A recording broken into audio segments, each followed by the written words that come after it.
From now on, your doors will be locked during sleeping hours. We'll start a policy of evening sedation for everybody. The fuck you will. Anybody tries drugs on me, get his ass kicked. You just bought yourself a night in the quiet room, mister. Now sit down. Fuck you. You sit down. Easy, Kincaid. Nobody gonna put me to sleep. Man, get away from me, man. Let that alone. Man, I don't want to go to sleep. Ain't nobody gonna put me to sleep. I don't want to go to sleep. Man, ain't nobody gonna put me to sleep. Get your hand. I ain't going to sleep. Man, nobody. Well, boils and ghouls, we found yet another familiar face here at the Weekend of Horrors. How are you doing, sir? How are you? I'm doing terrific, terrific. Are you having a good time at the weekend? Yeah, I'm having a great time. It's my first time being here, and I'm enjoying it so far. Wonderful, wonderful. For the ghouls at home who don't recognize you, which I can't believe any of you don't, but just in case, why don't you go ahead and introduce yourself? I played the role of Kincaid in Nightmare on Elm Street Part 3 and 4, so that's what I'm most noted for. Absolutely, and it was an amazing role and an amazing character, and you brought such a wonderful comic relief and yet strength to both of the films. What did you try to bring to the character of Kincaid? Realism, you know, realism for what it was for at the time. You know, it was, I wanted Kincaid to be a real person. Kincaid dream wasn't like fantasy or anything. It was strength, you know, but I think he had enough gift, strength to talk at the mouth, to go head to head with Freddy Krueger. So I think that was an added thing. That was not a dream. That was just who he was. Absolutely, absolutely. Do you have any specific memory that you'd like to share? Something that really sticks out in your mind?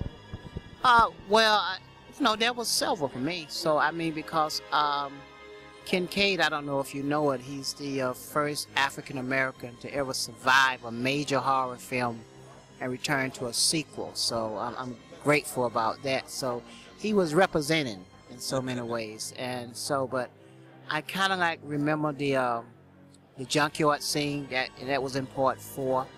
That was stands out to me. And the other scene was in the down in the dungeon where we fought Freddy. That stands out to me because those was scenes that took a long time to film, and they was intense scenes and stuff like that. So, you know, they stand out to me. So. And how was it working with Robert Englund? Was he a lot of fun to play opposite of, or? He was great.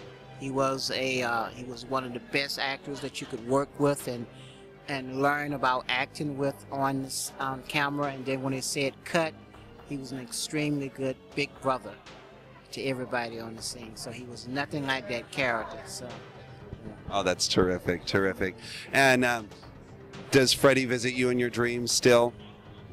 He's never visited me in my dream. I got other things to do with my dreams. So, no, I never had any of those problems, you know. But, you know, actually, I never heard of Nightmare on Elm Street until audition. Oh, wow. Yeah. Well, thank you so much for taking the time to talk with us. And do you have any final words for our viewers at home?